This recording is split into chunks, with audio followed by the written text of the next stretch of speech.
two of its embassies in Nigeria due to fears of safety. And Sudan's Prime Minister unveils first cabinet since fall of Bashir. Hello and welcome to CGTN. This is Africa Live and I'm Karen Roberts in Nairobi. Also coming up in the programme. In business, South Africa's foreign reserves shoot up to $44.226 billion in August. And in sports, Namibia eyeing an impressive Rugby World Cup campaign in Japan.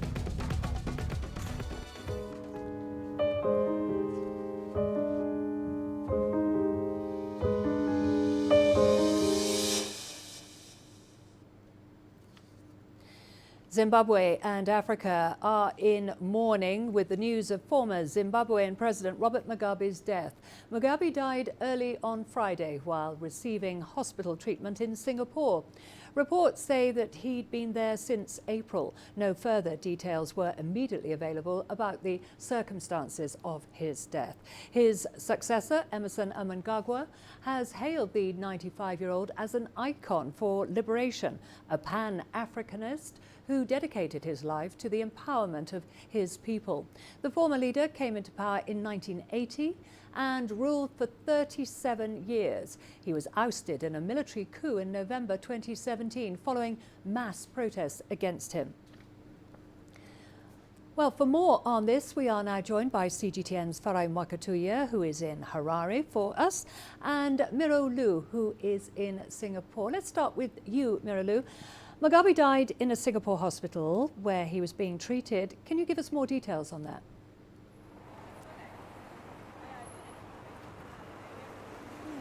Hi, yes, Karen. Mr. Mugabe is believed to have died in Singapore, although there hasn't been any official statement coming from the Singapore authority. We contacted the Singapore Ministry of Foreign Affairs earlier this afternoon. They said that at the moment there's no official statement and they will not comment immediately. Many believe that Mr. Mugabe has passed away at one of the private hospitals here in Singapore called Gleneagles. We also contacted the hospital. Also, the local media, Straits Times, has reported that they saw a van from Singapore Casket parked outside of Gleneagles and apparently moving the body to where I am now with the Singapore Casket. In fact, many of the media, international media, as well as local media, are parked outside of, in the back alley of the Singapore Casket. And they said they've seen Zimbabwe embassy cars moving in and out. And the guess is that there is a 1 a.m. Singapore Airlines flight tonight from Singapore to Johannesburg. And perhaps they're preparing the body to move Mr. Mugabe. So the hospital side, we contact them and they give us an official statement. They said at the moment they cannot share further. They're saddened by the news of the passing of Mr. Robert Mugabe, former president of Zimbabwe. Our thoughts and deepest condolences go out to his family and loved ones. We're unable to share further out of respect for the privacy of Mr. Mugabe and his family. They also said, please refer to the Zimbabwean embassy for more information. But this is what we know now, and we're just waiting for the official statement coming out of the Singapore Ministry of Foreign Affairs. Karen. Okay, over to you now, Farai. How has the death of Zimbabwe's founding father been received back home? Well, Karen, I think there have been mixed reactions from Zimbabweans here, many paying tribute to his role as a founding president and founding father of this country, the role he played in negotiating the settlement that led to the independence of the country in 1980, his role in investing in areas such as education, in redistributing land to landless blacks, in trying to empower locals of this country.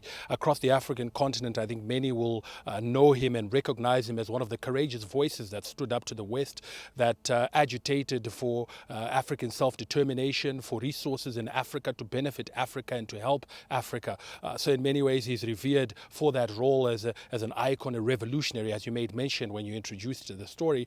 But also some people, here being critical of his role in terms of presiding over the economic decline of this country, of the fortunes of this country. Many dreams, many hopes were shattered under his rule, and people say that, he is directly responsible for that. So there have been mixed reactions to his death, but, as often happens in Zimbabwean culture, when a person is deceased and has passed away, there's a saying that says they become good. So many people will now focus on the positives of President Robert Mugabe, and obviously those are some of the ones that I've mentioned, where he extended reconciliation to the Rhodesians when he took over this country. He tried to bring people, Zimbabweans, together, and obviously tried to empower and fight for the rights of locals.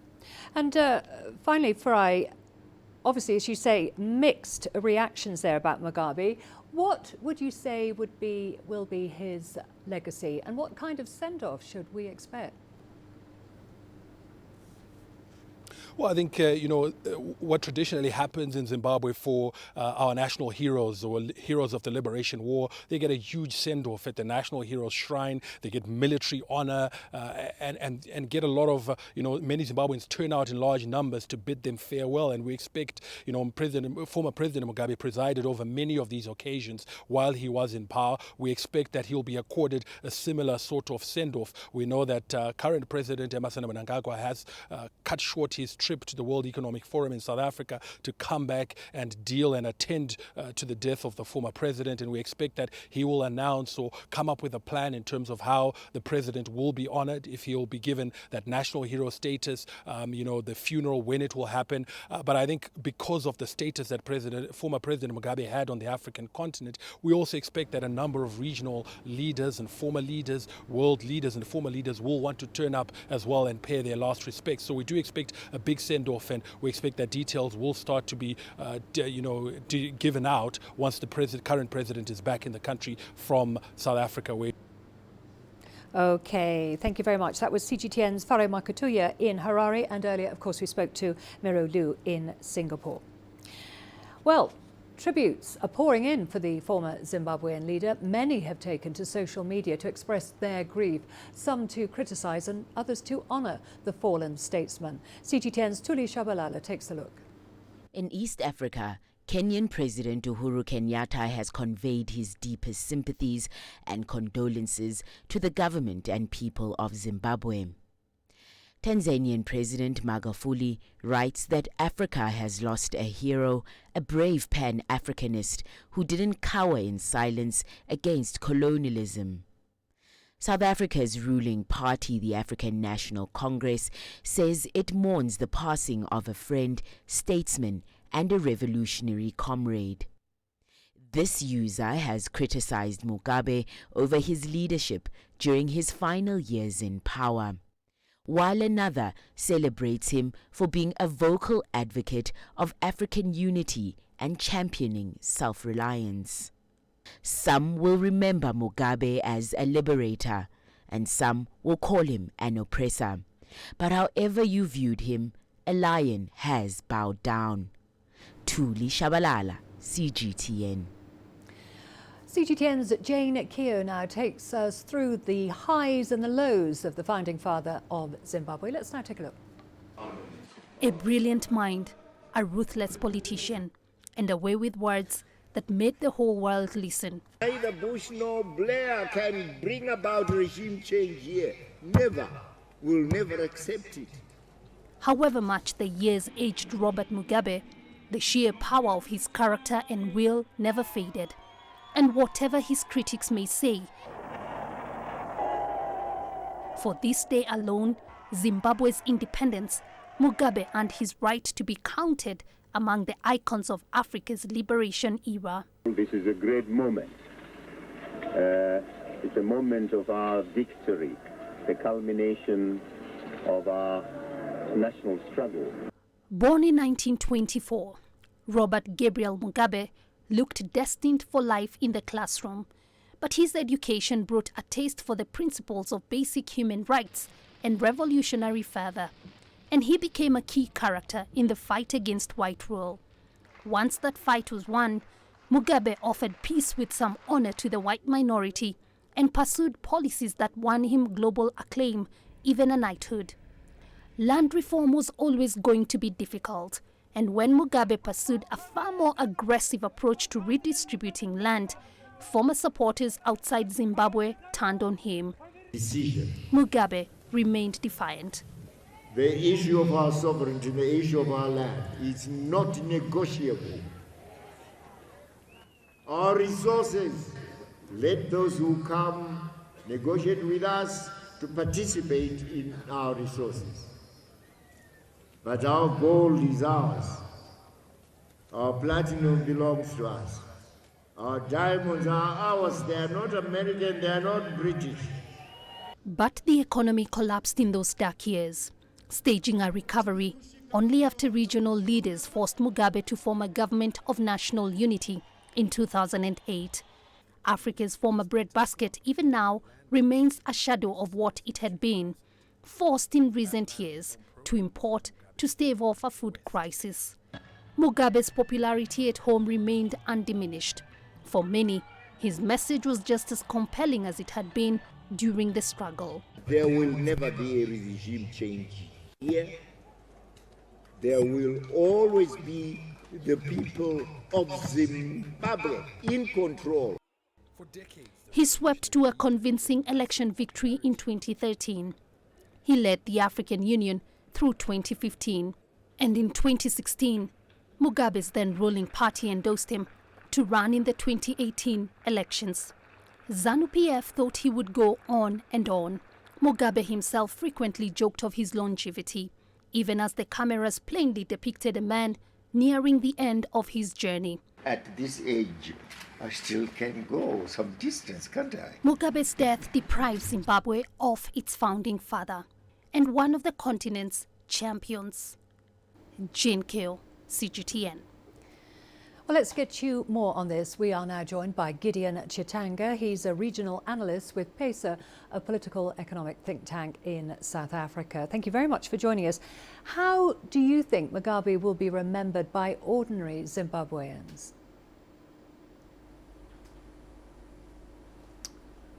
That's a very important question. And I think, to be very precise, the later part of his reign was quite polarized. So I think the majority of rural people who remember Mugabe for the land reform and how they benefited, had access to land since the 2000s. The urban majority who became supporters of the opposition movement for democratic right, movement for democratic change, who remember Mugabe as a leader who betrayed a cause for human rights and the realization of democracy, and for the violent way he tended to politically react to political agitation from the opposition and civil society. I also think that there's a way in which Zimbabweans are quickly starting to look back and question the legacy of Mugabe as presented in Western media, particularly when they look at the conditions now.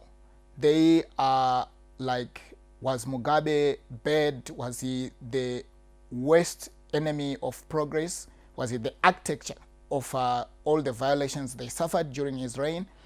Or the current Second Republic actors who replaced him were behind many of the things that are associated with his reign? So I think there's a lot of things, and a lot of people will take different things from his legacy, but he remains an icon, a progressive, a Pan-African whose conviction to the continent and his people cannot be faulted. Let's talk a bit before his ouster in 2017. He was denounced as a power-obsessed autocrat then. When did things change for Mugabe?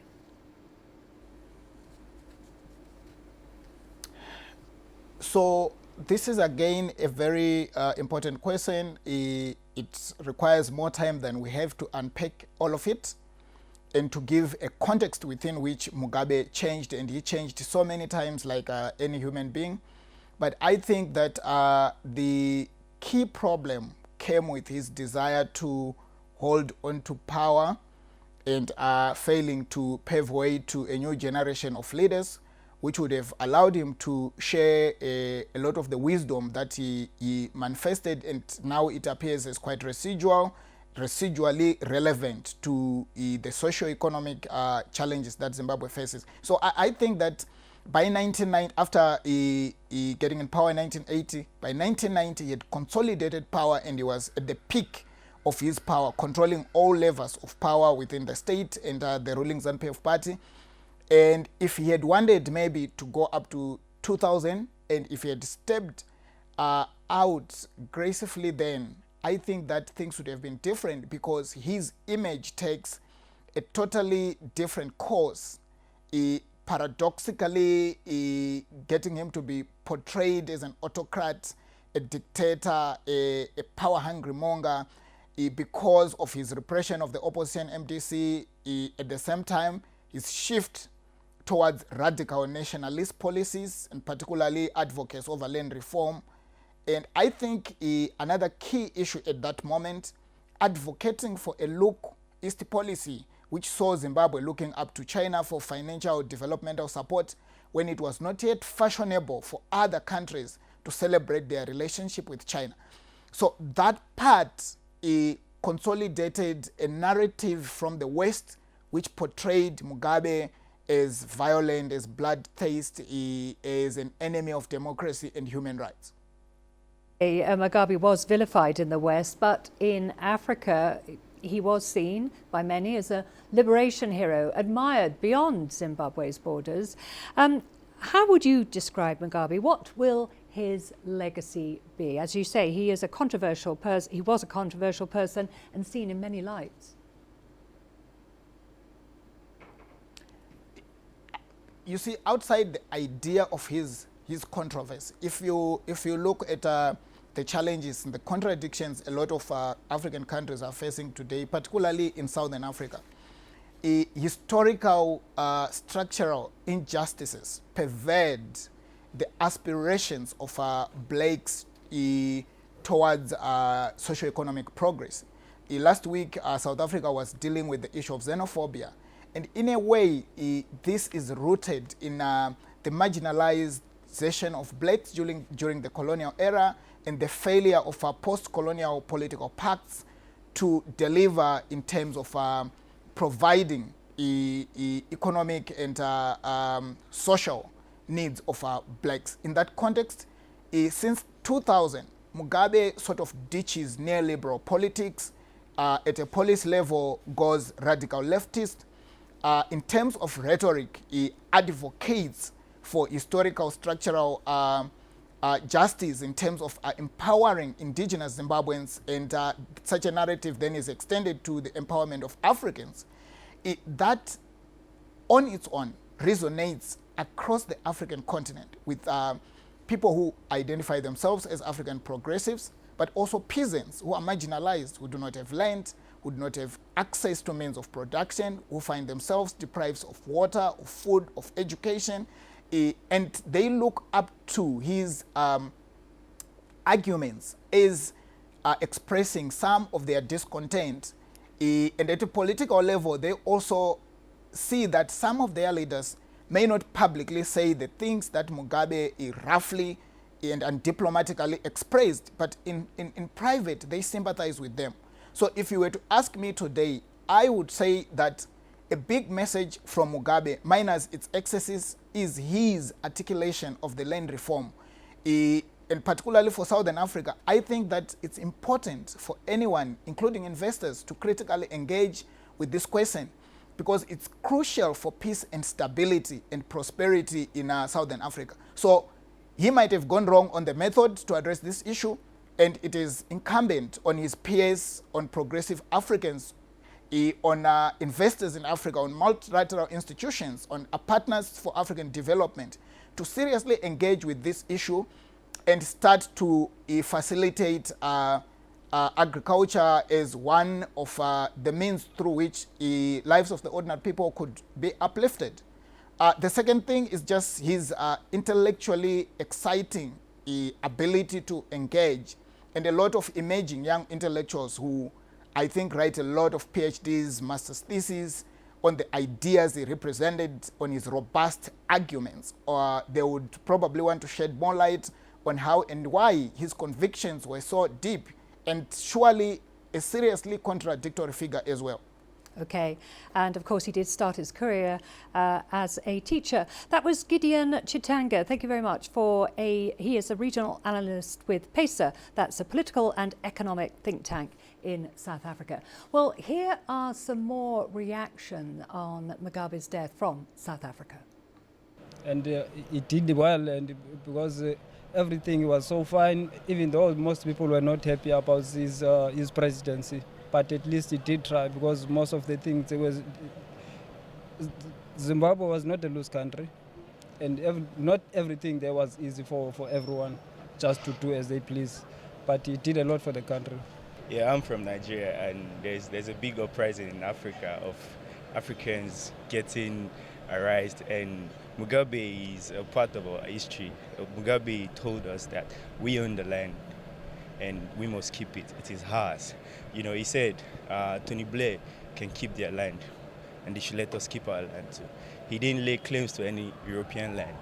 Then they should let us keep our land. So he let that sink in our history. He wasn't defeated until he was old and weak, and he died a hero. It's so painful to hear that the guy has gone. It's not like Mugabe died. He's old. He just went home to his ancestors. Mugabe did a lot in Africa. He's been in charge. I think he's the only president that took so long, if I'm not mistaken. He was in charge since 1980 until 1 or 2 years ago. Otherwise, Mugabe did well for his country.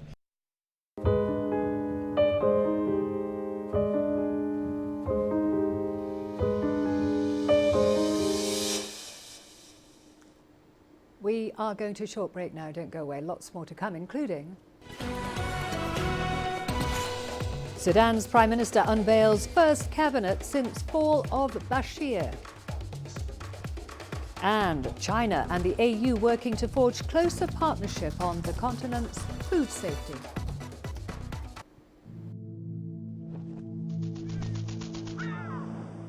How will your world change today?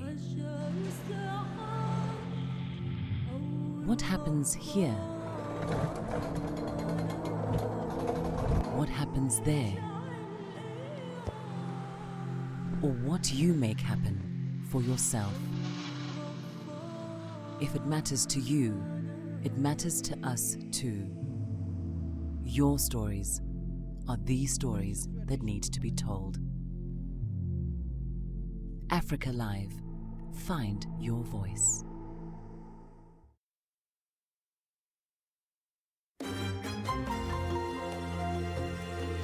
Africa Live. Find your voice.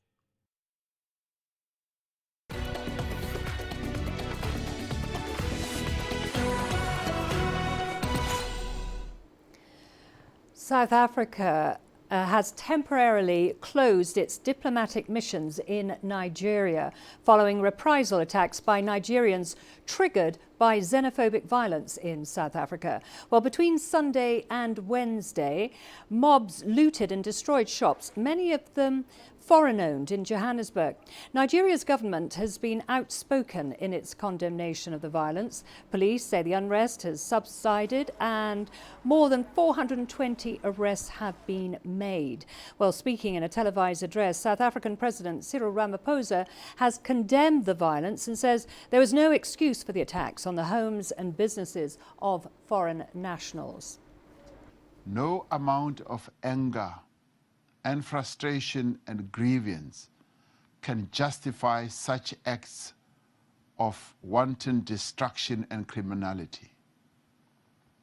There can be no excuse for the attacks on the homes and businesses of foreign nationals, just as there can be no excuse whatsoever for xenophobia or any form of intolerance. The people from other countries on our continent stood with us in our darkest hours during the struggle against apartheid. Meanwhile, South Africa is suffering severe reputational damage following the widespread looting and xenophobic attacks in parts of the country.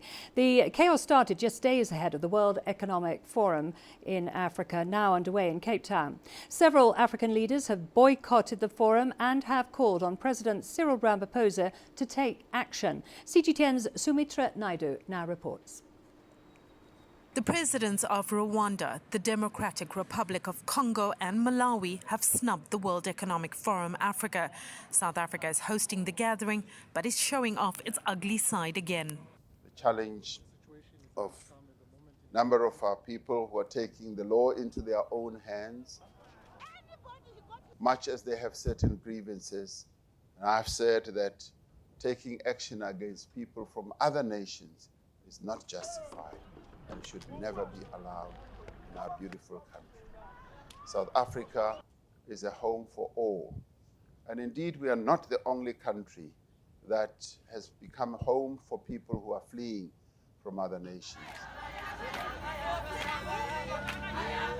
Thousands of women also took to the streets to demand action against the increasing rate of femicide. We hope that the South Africans, particularly South African men, would be able to rise to the challenge of addressing the issue of gender-based violence and the perpetration of the killings of women in our country. The nation is in deep mourning. We are all deeply disturbed by the killings of the women who just died recently, and particularly Uyinene, a student here in the Western Cape. Throughout the length and the breadth of the country, the issue of femicide, killings of women, has raised its head in a very prominent way. For years, South Africa enjoyed a reputation as a powerhouse, the gateway to Africa. But that silver lining has all but diminished. Good relations with other African countries are also taking strain. I think that it is quite embarrassing that we've had this violent attacks, and not only on foreigners but on South Africans as well, and also South African women. South Africa is an important country on the African continent, being the second biggest economy and also the most industrialized economy. And obviously South African investment, manufacturing expertise is very important and required on the continent. Sadly, this important event to forge stronger ties with the rest of the region and abroad is being overshadowed by recent events. There will be some important discussions, though, over the next 2 days, key for South Africa in particular, as it battles with a weak economy, high unemployment and rising poverty. Sumitra Naidu, CGTN, Cape Town, South Africa. Ethiopia and Kenya have signed an agreement to partner against cross-border crimes and human trafficking. This agreement includes working together to address the plight of Ethiopians who are crossing the border between the two countries to reach South Africa, Tanzania and other countries. CGTN's Chao Mgono has more. For many Ethiopians living around Hosanna town in southern Ethiopia, making it to South Africa is believed to be breakthrough in life. Currently, at least 100,000 Ethiopians have migrated illegally to South Africa, with the majority of them being between the ages of 18 to 35 years. Despite sensitization from the government on the risks involved, availability of job opportunities in South Africa continues to attract many Ethiopian youths. I used to work with my elder brother. He had traveled to South Africa a few years ago. Now I'm living with my friends in Hosanna. We also planned to go to South Africa to support our family. Abeje and his friend are selling bananas on the street of Hosanna town, hoping to raise enough funds for the illegal and dangerous journey to South Africa. I have no formal education because no one can support me. The only chance I have is to sell bananas and go where my brother is. I make a maximum of $50 a week. My plan is to go to South Africa and work there. I need to help my family better than now. My family also encourages me to go there because They only want to see people who have been able to support their family. Most of my neighborhoods are living in South Africa, and most of them have changed their lives. Migration has become a culture in this town, and it has been driving people to take the dangerous journey to South Africa, where there is no surety of better life. But it is not something they're worried about. Chomgono, CGTN. Sudan's Prime Minister Abdullah Hamdok has announced the formation of the first government since the overthrow of longtime ruler Omar al-Bashir. The newly formed government was part of a 3-year power-sharing deal signed last month between the military and civilian parties and protest groups. The PM announced the names of 18 ministers, with 2 more to be named later. The cabinet includes 4 women, among them Asma Abdullah, who becomes the country's first female foreign minister. Sudan's new government is an important transitional step away from a past riven by internal conflicts, international isolation and deep economic problems. The following constitutional decree has been released. This constitutional decree is called Constitutional Decree number 3 for the year 2019. Regarding the appointment of the ministers for the transitional period, and is in fact from the day of signing. China and the African Union are working to forge a closer partnership in areas of food safety and food security. The two have just signed a memorandum of understanding at the AU headquarters in Addis Ababa, Ethiopia. CGTN's Daniela Pearson has more. The agreement is aimed at boosting bilateral cooperation on food safety and food security. The AU Commissioner for Social Affairs says the agreement was another dimension of the multifaceted partnership between China and the African Union. The MOU is going to cover the cooperation between the government of China and the African Union Commission, represented in the Rural Economy and the Agriculture Department. It will cover the area of food security and the area of post-harvest grain management in Africa. The two sides also agreed to craft mechanisms to successfully implement the Memorandum of Understanding. The meeting was basically about Chinese support for Africa, especially on matters of food security. But you know, food security is the basis of all existence, and it's a foundation on which all the other aspects of China-Africa cooperation is built. That's what the meeting was about. It's about China's support for food security. It's excellent, and it's also evidence of many more such intense cooperation to come in the future. The AUC Deputy Chair commended China for its continued support to the African Union and to the continent as a whole. Daniela Pearson, CGTN. All the business news coming up for you after the break, including South Africa's foreign reserves shoot up to $44.226 billion in August. And Ghanaians call for more government support to boost the horticultural sector. Africa is the nexus of enterprise, and global business will tell you why it matters. From the mega investment projects to multi-billion-dollar mergers and acquisitions. Africa today collects, just in terms of revenues from taxes alone, $545 billion a year. If you take 10% of that and you devote it to the energy sector, problem solved.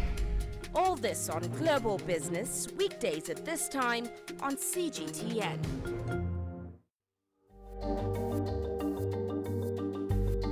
Africa Live. Find your voice.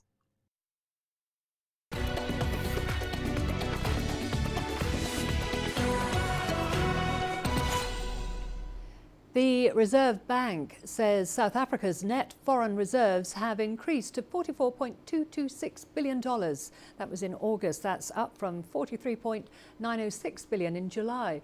Gross reserves rose to $49.948 billion at the end of August from $49.360 billion the previous month. The forward position representing the central bank's unsettled or swap transactions fell to $231 million in August growth from 539 million in July. The central bank says economic growth in the second quarter means Africa's most industrialized economy is on track to expand this year. It's confident that the economy will grow by 0.6% in 2019. Well, staying in South Africa, it's the last day of the World Economic Forum on Africa. That's taking place in Cape Town. Whilst it was largely overshadowed by xenophobic attacks as well as gender-based violence in the country, President Cyril Ramaphosa has assured delegates that South Africa is one of the top investment destinations on the continent.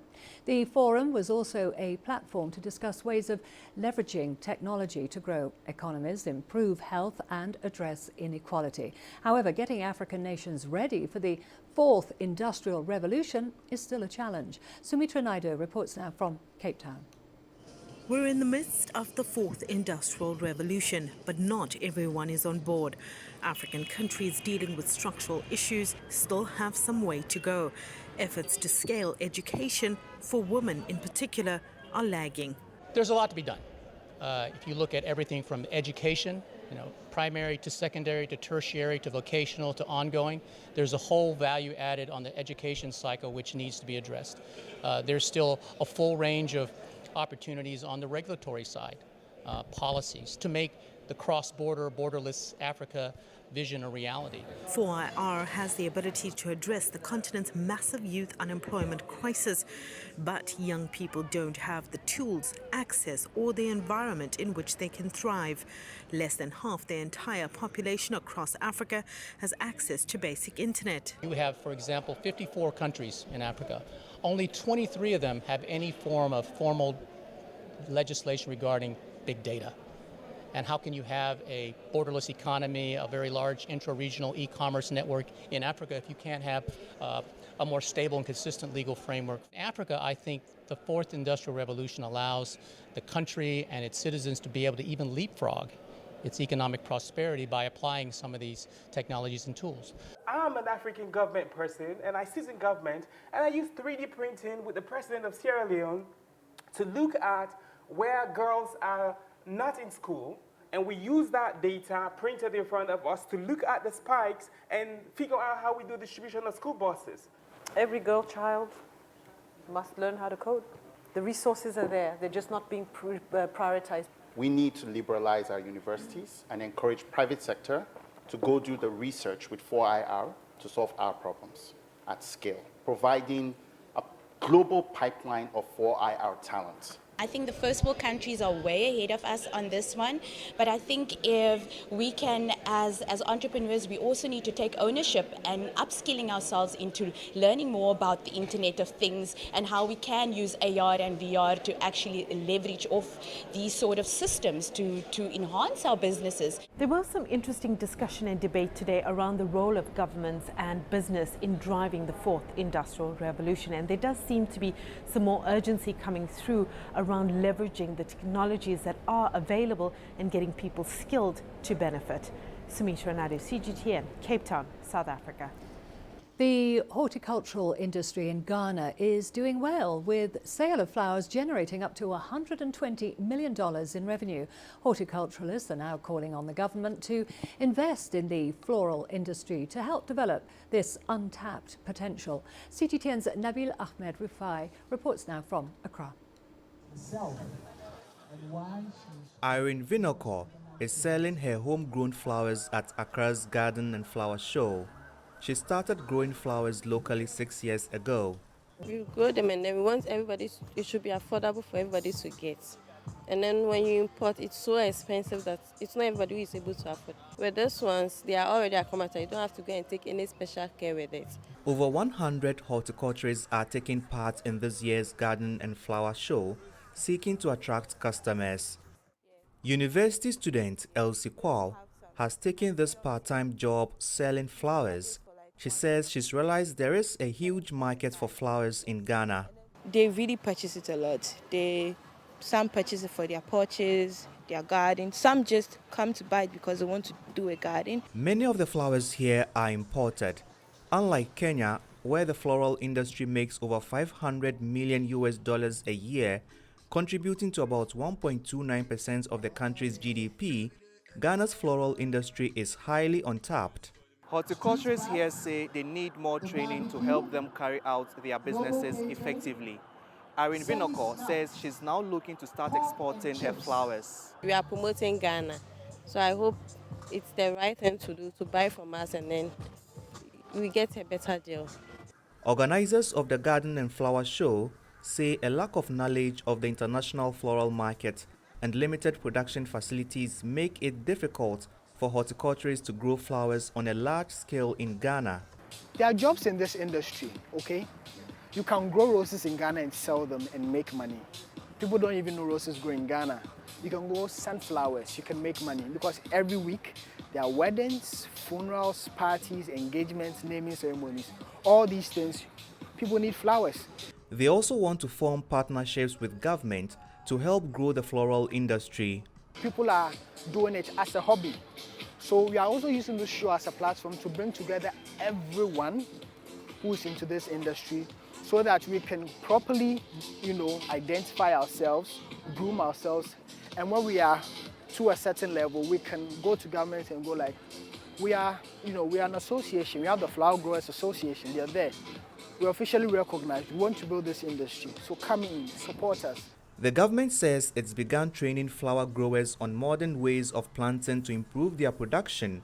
Like many of the horticulturists here, Irene Vinoko wants Ghanaians to appreciate the benefits and beauty of flowers and to buy local.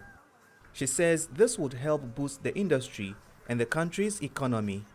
Nabil Ahmed Rufai, CGTN, Accra, Ghana.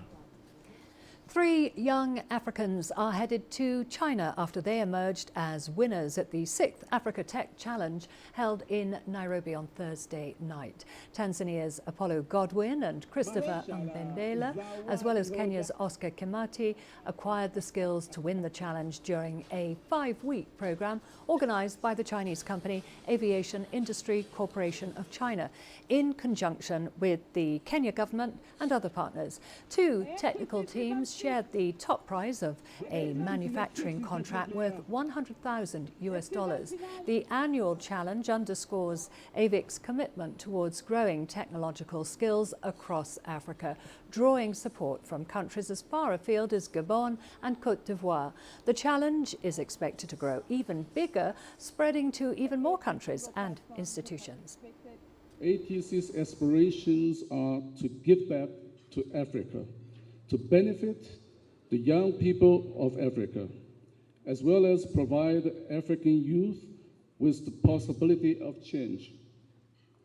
Over the course of the past 6 years, from 2014 and now, I'm pleased to note that ATC's aspiration has not changed, and that we continue to uphold the original intention and vision of the project. In these 6 years, 8 countries, 200 institutes, and 700 contestants have benefited from ATC. This ability to have this capacity that enables us to now, for the first time, have some form of control and involvement in making machinery that would then be hugely transformative to the manufacturing sector. So today we celebrate a significant step, a collective step, not only as African nations, but in great friendship to one of the most industrialized countries in the world, China, where we embark on a way in which we're able to collectively enhance our capacities to meet international standards. After continued attempts to revive its 2015 nuclear deal, Iran has declared it will remove all restrictions on development of uranium enrichment technology. Some experts describe the move as a relatively mild escalation of its nuclear program. CG10's Nathan King has more. Iran just saying 60 days or so for the Europeans to try and work out some sort of salvaging of the Iran nuclear deal. The US abandoned it last May. Of course, it's been maximum pressure ever since. And these steps that Iran has been taking, sort of signaling when it's going to reduce its commitments. Remember, just a few months ago, it basically said it would exceed its uranium stockpile of 300 kilograms. They would start to enrich uranium at a higher threshold, albeit only around 4.5%, way off the amount needed for any nuclear weapon, but a signal, of course, to the rest of the world that it could go higher. And then this latest announcement, essentially getting rid of all the restrictions on research and development of centrifuges that, of course, create that uranium isotope by spinning. Let's have a listen to Hassan Rouhani. I announce the third step now. Our Atomic Energy Organization is obliged to immediately start doing whatever is technically required in the country in terms of research and development, and to abandon all commitments in terms of research and development under the GCPOA. Now, this puts pressure, of course, on the Europeans. Remember, Emmanuel Macron, the French president, had this idea of extending a $15 billion line of credit to Tehran if they come back in full compliance with the JCPOA. Full compliance seems unlikely, considering the US won't go back into full compliance unless there's a new nuclear deal with other factors taken into consideration, of course, as they say, Iran's ballistic missile program and their bad behavior, malign behavior, as the US calls it, of Iran in the Middle East. So a lot going on. Meanwhile, big question marks about whether there would be a face-to-face meeting between US President Donald Trump and Hassan Rouhani, the leader in Iran, because essentially Iran has said we're not going to meet unless there's a full lifting of sanctions and that the US rejoins the JCPOA, the Iran nuclear deal. But, you know, Trump likes this face-to-face diplomacy. We've seen it with Kim Jong-un, and he's not ruling it out, but suggests the pressure will be kept on. Obviously, tensions running high. The US has put in more sanctions on Iranian shipping and other areas since Rouhani's announcement. Things are escalating. They are not de-escalating. Nathan King, CGTN at the White House. German Chancellor Angela Merkel is on her 12th official visit to China, where she'll be meeting with President Xi Jinping. A welcome ceremony has been held for Merkel at the Great Hall of the People. CGTN's Zhou Yun has more.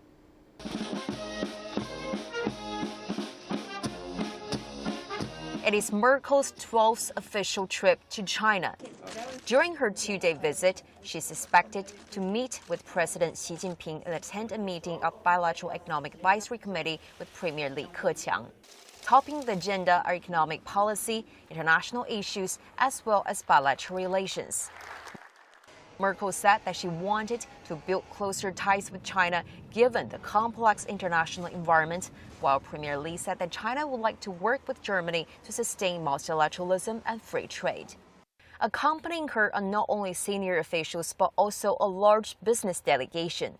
As China becomes one of the most popular investment destinations for German firms, they're expected to visit Beijing and Wuhan, one of the fastest growing and popular cities in central China. The areas of interest including emerging sectors such as self-driving technologies, advanced manufacturing, and artificial intelligence. Experts say that many EU countries, including Germany, are now facing trade pressure with the United States, which could possibly lead to an economic downturn. And that's why Merkel's China visit this time is important in leading to new business opportunities with China, which is expected to generate new momentum to the country's economy. So Yun, CGTN, reporting from the Great Hall of the People, Beijing. All the sports news coming up for you after the break, including Namibia eyeing an impressive Rugby World Cup campaign in Japan. Africa, where champions are made, records are broken, legends are born. We're there for every goal, for every knockout, for every step of the way. Match Point, only on CGTN.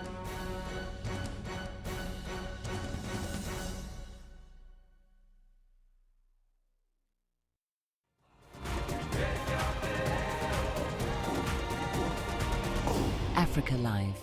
Find your voice.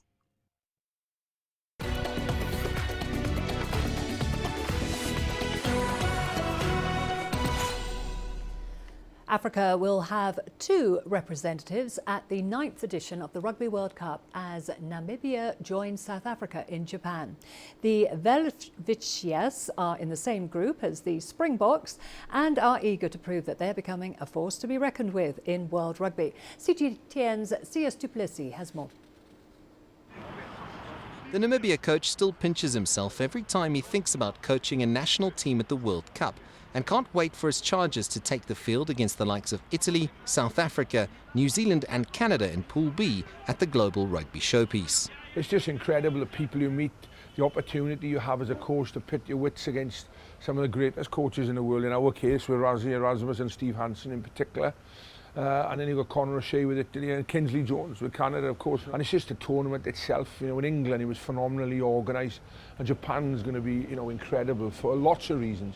Former Namibia captain and Harlequins loose forward Ronaldo Botma believes that his teammates won't be lacking in motivation when taking on their neighbours South Africa, but admits it will present a stern challenge for what is very much an inexperienced group of players. Well, it's going to be tough, we all know that. It's not going to be an easy way out for us, so I think everyone's going to be psyched up to play against the Springboks again, All Blacks again, so those are the kind of games you kind of dream of when you're a child, so massive opportunity for everyone, and yeah, looking forward to it. Veteran scrum half Eugene Yankees heads to a record 4th consecutive World Cup and says that the men in blue are eager to get to Japan after a grueling build-up and have set themselves a set of objectives he believes are achievable. Against Italy, we're going to go with it all. If we win, then we win. If not, then we gave it our all. The 2 middle games, we're still going to give it our all. What happens on the day happens, but the last game is our main focus. We want to get that win, and I'm most certain of that we will get that win. Namibia go into their 6th Rugby World Cup aiming to compete instead of just making up the numbers in Pool B. Since their first appearance in 1999, the Welwitschers have improved with every tournament, scoring more tries and conceding less points with each outing. This time round, they're targeting their first victory at the World Cup and backing themselves to end their wait at the 9th edition of the Global Showpiece. CS du Plessis, CGTN, Durban. Australia forward David Pocock confirmed that he would play no more Test rugby after taking part in his 3rd Rugby World Cup for the Wallabies in Japan. The 31-year-old flanker, who will captain